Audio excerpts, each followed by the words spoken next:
Koalisi parpol saling menunggu untuk mengumumkan capres-cawapres yang akan diusungnya. Setiap koalisi masih melihat sosok-sosok yang layak untuk diajukan di Pilpres 2024 nanti. Benarkah strategi saling tunggu ini akan berlangsung hingga menjelang pendaftaran capres-cawapres? Kami akan membahasnya bersama Ketua DPP PDI Perjuangan, Andreas Hugo Parera, kemudian ada Ketua DPP Partai Nasdem Willy Aditya, serta Direktur Eksekutif Political Literacy, Gun-Gun Herianto. Selamat malam, Bung Andreas, Bung Willy, Kang Gun-Gun. Selamat malam. Selamat malam Priska, malam. Selamat malam. Bung Andreas, Bung Willy. Saya mulai ke Bung Willy dulu, karena sejauh ini yang sudah declare capresnya secara gamblang ya Nasdem. Kalau untuk cawapresnya akan declare sesegera mungkinkah atau prioritasnya deklarasi koalisi perubahan terlebih dahulu, Bung Willy? Ya, kita akan deklarasi koalisi perubahan dulu sebagai sebuah stepping stone. Ya. Tentu ini masing-masing partai sudah deklarasi, Nasdem, Demokrat, dan terakhir adalah PKS. Ini menunjukkan bagaimana sebuah common commitment untuk kemudian mengusung Mas Anies Baswedan sebagai simbol ya, bersama dan kemudian capres yang akan running di Pilpres 2024. Nah, tentu sembari mematangkan itu, kami terus kemudian menggodok siapa yang akan mendampingi Mas Anies. Prinsip-prinsip kriterianya sudah kita susun bersama, mekanismenya sudah kita susun, tinggal kemudian bagaimana waktu yang tepat. Karena politik tentu membutuhkan elemen of surprise, dan kemudian pasangan ini tentu bukan kawin paksa, butuh suatu pendekatan yang kuantitatif, rasionalitas untuk pemenangan, dan juga faktor-faktor kualitatif itu menjadi suatu hal yang tak terpisahkan. Kami berkeliling Indonesia juga berdialog dengan banyak tokoh agama, tokoh masyarakat, dan aspirasi publik. Kami di Koalisi Perubahan adalah jembatan utama untuk menyampaikan siapa yang ada di hati rakyat. Tapi koalisinya sudah pasti solid dan akan deklarasi begitu ya, mengusung Anies Baswedan. Sudah pasti 3 partai, Nasdem, PKS, Demokrat, Bung Willy. Sejauh ini kami datang dengan common concern, tidak ada paksaan satu dan lainnya. Ya benar-benar ini orang-orang partai yang jatuh cinta dengan Anies Baswedan seperti rakyat jatuh cinta sama Anies Baswedan. Lalu kemudian kami mencoba menyampaikan itu ke panggung politik pencapresan. Jadi sejauh ini kami api-api wae lah. Kalau PDIP gimana nih? Di panggung depan kayaknya PDIP ini yang paling adem-adem, nggak kelihatan berkunjung, bersilaturahmi bersama kawan-kawan lainnya. Sejauh ini gimana sih, Bung Andreas sebenarnya?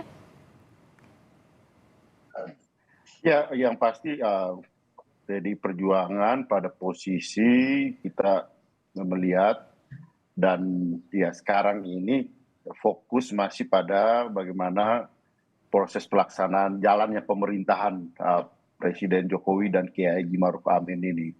Karena ya tantangan demi tantangan itu tetap harus kita hadapi bersama, dan ya mendukung pemerintahan Pak Jokowi dan Kiai Haji Ma'ruf Amin ini adalah tugas yang harus diselesaikan sampai dengan 2024. Iya, itu kan, yang pertama. Nah itu kan pasti Kemudian, menyelesaikan tugas, tapi untuk cari-cari kawannya ini? Betul. Ya tentu PDI Perjuangan pun mempersiapkan diri untuk itu. Dan proses konsolidasi yang pertama tentu konsolidasi ke dalam internal di PDI Perjuangan. Kan kemarin di Rakernas itu di HUT Partai maksud saya, itu Ibu Ketua Umum sudah menyampaikan secara terbuka bahwa ya capres itu sudah ada di tangan Ketua Umum gitu. Nah sehingga ini sebenarnya proses yang selanjutnya ya kita melihat peta yang ada ini, dan kemudian ya momentum yang tepat Ibu Ketua Umum akan mengumumkan ini gitu. Jadi ya buat PDI Perjuangan sebenarnya soal tinggal momentum. Nanti di dalam proses ini tentu komunikasi, terus kemudian bersama dengan ya teman-teman dari partai, bersama dengan elemen-elemen masyarakat. Tentu kita akan berkomunikasi dan ya tentu berjalan bersama. Karena bagaimanapun mengusung presiden, wakil presiden di dalam proses Pilpres 2024 tentu membutuhkan kerjasama, gotong royong, ya dengan cara pandang yang sama tentu penting. Karena bagaimanapun tantangan bangsa ini ke depan dan buat PDI Perjuangan itu yang paling penting gitu. Dalam hal ini tentu calon presiden, wakil presiden itu harus solid dan kemudian bersama-sama melihat menghadapi tantangan-tantangan bangsa ini ke depan. Jadi nextnya akan ada komunikasi politik. Yang bicara komunikasi politik, Kang Gun-Gun melihatnya ini kayaknya udah punya kartu masing-masing nih, capresnya siapa. Tapi untuk mengumumkan secara firmnya tunggu-tungguan ya, Kang Gun-Gun? Iya, ini menurut saya karena 3 pertimbangan, Friska. Pertama, karena penentuan paket capres-cawapres itu tentu banyak hal yang harus dihitung, terutama menyangkut strategi pemenangan. Contoh misalnya apakah cawapres yang akan mendampingi capres itu punya insentif elektoral atau tidak. Terutama di daerah-daerah yang menjadi battleground ya. Area yang menentukan dalam pertarungan itu tentu misalnya yang bersuara tebal, meskipun tentu daerah-daerah lain juga akan dihitung. Indonesia sama-sama tahu kita mengenal satu suara, setiap warga negara punya satu suara dan itu sama. Oleh karena itu tentu akan dihitung tuh cawapresnya. Kemudian yang kedua, ini menyangkut tentu ya kalau kita bicara soal aksi reaksi di antara partai politik, masing-masing partai akan menunggu siapa misalnya kompetitor. Seperti PDI Perjuangan kan sekarang udah punya golden ticket nih, punya partainya Bang Andreas ini punya tiket karena sudah bisa melampaui presidensial threshold, maka peluang untuk injury time itu juga besar. Salah satu yang kemudian dipertimbangkan tentu juga kompetitor yang diajukan oleh misalnya partainya Bung Willy dan kawan-kawan. Atau juga paket koalisi dari partai-partai lain. Nah kemudian yang ketiga itu bicara soal momentum. Ya momentumnya itu tentu harus pas. Contoh misalnya ada beberapa partai yang menginginkan momentum sebelum Ramadan untuk mendeklar capresnya. Kenapa? Karena ini bicara soal momentum publisitas politik. Kalau Caimin tadi bilang kampanye, mungkin saya mengkoreksi. Karena kalau kampanye itu kan berbatas waktunya nanti setelah resmi. Yang adalah publisitas politik ya. Yang itu mungkin akan memanfaatkan masifnya momentum, namanya itu pure publicity, itu publisitas yang memanfaatkan setting alamiah. Kenapa? Karena setiap tahun Ramadan itu selalu memiliki banyak sekali momen untuk kemudian mensosialisasikan pasangan calon. Nah ini 3 faktor ini kalau dari Bung Willy, sekarang itu yang masih jadi apa ya, kendala itu apa? Kalau tidak kendala tapi memilih waktu yang tepat itu apa? Apakah di cawapresnya? Meskipun sudah ada koalisi perubahan, tapi baik Nasdem, Demokrat, PKS terutama, masih mencari-cari siapa kira-kira cawapres yang diamini oleh ketiga kawan koalisi? Ya, tentu sejauh ini progres yang sangat luar biasa adalah ketiga partai bersepakat menyerahkan itu kepada Mas Anies untuk menentukan dan memilih siapa yang akan mendampingi beliau. Tentu ini suatu hal yang lebih memudahkan. Ini kalau di dalam keyakinan yang kultural itu sami'na wa ata'na. Jadi menyerahkan itu sepenuhnya kepada calon presiden untuk menentukan, biar kemudian dia tidak terjebak, dia tidak terjerat dalam sebuah situasi yang komplikasi. Nah, yang kedua, tentu kami juga melihat bagaimana dinamika yang berkembang sejauh ini. Ya tentu ketika mendeklarasikan Mas Anies, Pak Surya mengatakan di dalam pidato beliau, why not the best? Harus orang terbaiklah yang memimpin republik ini ya. Dan itu ada di figur Anies Baswedan. Nah setelah itu step berikutnya adalah best of the best. Ya. Pasangan calon ini harus merepresentasikan tunggal yang benar-benar saling komplementari satu dan lainnya. Di dalam kriteria yang kami bangun itu, satu, bagaimana rasionalitas kemenangan itu menjadi sebuah pijakan utama. Pijakan kedua adalah bagaimana proses pensolidan koalisi pendukung, yang ketiga tentu memiliki kapasitas untuk government. Nah, proses ini yang kemudian kami terus-menerus matangkan dan ya kita lihat aja nanti Nah, kadang-kadang kalau politik. bicara soal melihat, Bung Willy izin. Semalam itu kan kita lihat gesturnya nampaknya lekat sekali. Mas AHY sama Mas Anies. Apakah ini jadi kode begitu? Sejauh ini AHY lah jadi salah satu calon terkuat untuk mendampingi Anies Baswedan, meskipun terakhir juga terdengar Ahmad Heriawan dari PKS yang diajukan. Betul begitu?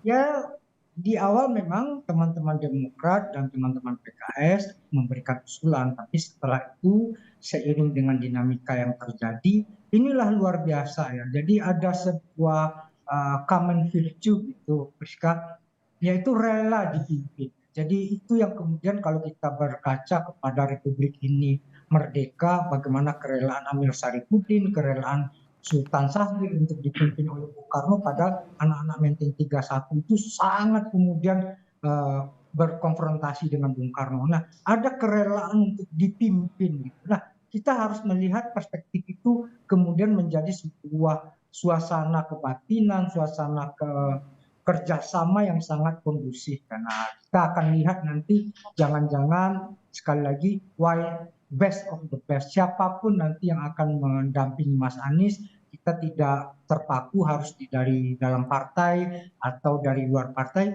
Yang menjadi hal yang prinsipil adalah jadi masih mencari best of the best ya. Kalau PDIP sudah pasti dari kader ya capresnya ya, Bung Andreas? Saya kira ya apa yang Ibu Ketua Umum sudah sampaikan itu ya hal yang ya kalau di PDI Perjuangan itu adalah sudah bagian dari keputusan. Tapi gini Priska, ini kan saat-saat yang menuju pada penentuan, seperti yang tadi disampaikan oleh Kang Gunggun tadi, bahwa tiap partai tentu mempunyai strateginya gitu, untuk menghadapi Pilpres 2024. Kalau PDIP, apa yang ditunggu, apa yang jadi hitung-hitungan utama? Ya, ada di samping apa yang tadi disampaikan oleh Kang Gunggun tadi, kita tentu akan melihat juga gitu. Ke depan ini akan ada misalnya, tadi kan Priska sampaikan bahwa ada 4 poros gitu. 4 poros ini di dalam realitanya akan menjadi 2 kontestasi pasangan, 3 kontestasi atau 4 kontestasi. Nah tentu dari peta yang ada ini yang akan kemudian kita lihat bagaimana keluar dan kapan persisnya akan diumumkan. Nah ini masih nunggu saya kira faktor-faktor itu tentu akan menjadi ya hal yang sangat penting di dalam keputusan nanti gitu. Tapi kalau kodenya Bung Andreas tadi bicara soal kerjasama gotong royong, PDIP nggak akan sendirian begitu? Masih cari kawan koalisi juga? Yang pasti itu kan kita harus bekerja sama dengan rakyat, kita harus bekerja sama dengan semua elemen-elemen yang ada di masyarakat, dan tentu di dalam proses mengajukan dukungan itu tadi yang saya katakan tadi, bahwa dari konstelasi peta yang ada ini akan mengarah ke mana gitu. Nah disinilah kita lihat faktor calon wakil presiden itu akan juga menentukan peta itu gitu. Bahwa di samping elektoral tentu juga akan menghasilkan komposisi kontestasi yang akan ada di situ. Nah sudah pastilah baik Bung Andreas atau Bung Willy nggak akan kasih bocoran di sini. Bisa rame nih kalau misalnya mengumumkan sekarang. Tapi yang jelas kalau dari Kang Gun-Gun lihat, apakah bisa kita kalkulasikan ini akan sampai injury time itu sampai kapan kira-kira Kang Gun-Gun? Kalau masih tunggu-tungguan kayak gini untuk menentukan 3 faktor tadi setidaknya yang Kang Gun-Gun bilang. Dugaan saya berdasarkan basis analisis tentu ya. Koalisinya Bung Willy dan kawan-kawan yang kemudian sering disebut sebagai koalisi perubahan, kemungkinan akan menggunakan strategi 2 tahap ya. Tahap pertama adalah mendeklar capresnya secara resmi di antara 3 partai, atau mungkin ada partai baru yang datang, saya nggak tahu. Tapi backbone-nya Nasdem, PKS, kemudian Demokrat, itu di tahap pertama. Tetapi kemudian tahap keduanya itu akan sangat injury time, itu bicara soal cawapres. Ini hitungannya adalah kenapa? Karena bicara soal AUM ya, manajemen. Namanya uncertainty anxiety management dalam konteks komunikasi politik tuh. Jadi manajemen ketidakpastian dan ketidaknyamanan. Nah, proses itu biasanya dijembatani oleh satu prasyarat namanya solidarity maker. Ada pemimpin yang bisa menjembatani ragam kepentingan nih. Kepentingannya misalnya Nasdem, kepentingannya PKS, kepentingannya Partai Demokrat. Nah, harus ada orang-orang yang berperan di situ. Kalau tidak, maka kemudian kesepahaman tidak bisa sampai pada kesepakatan. Oke. Nah, berbeda halnya dengan posisi partainya Bang Andreas. Kenapa? Karena dibuat lebih simpel mengingat semua berada dalam hak prerogatifnya Bu Mega, Oke. gitu. Itu yang membedakannya, sehingga kemudian kalau pencapresan itu paketnya diusung Oktober November, maka kalau PDI Perjuangan tidak ada masalah sekalipun itu pada saat misalnya menjelang H-1 sekalipun, ya kan? Kenapa? Karena itu lebih mudah, lebih simpel bagi PDI Perjuangan.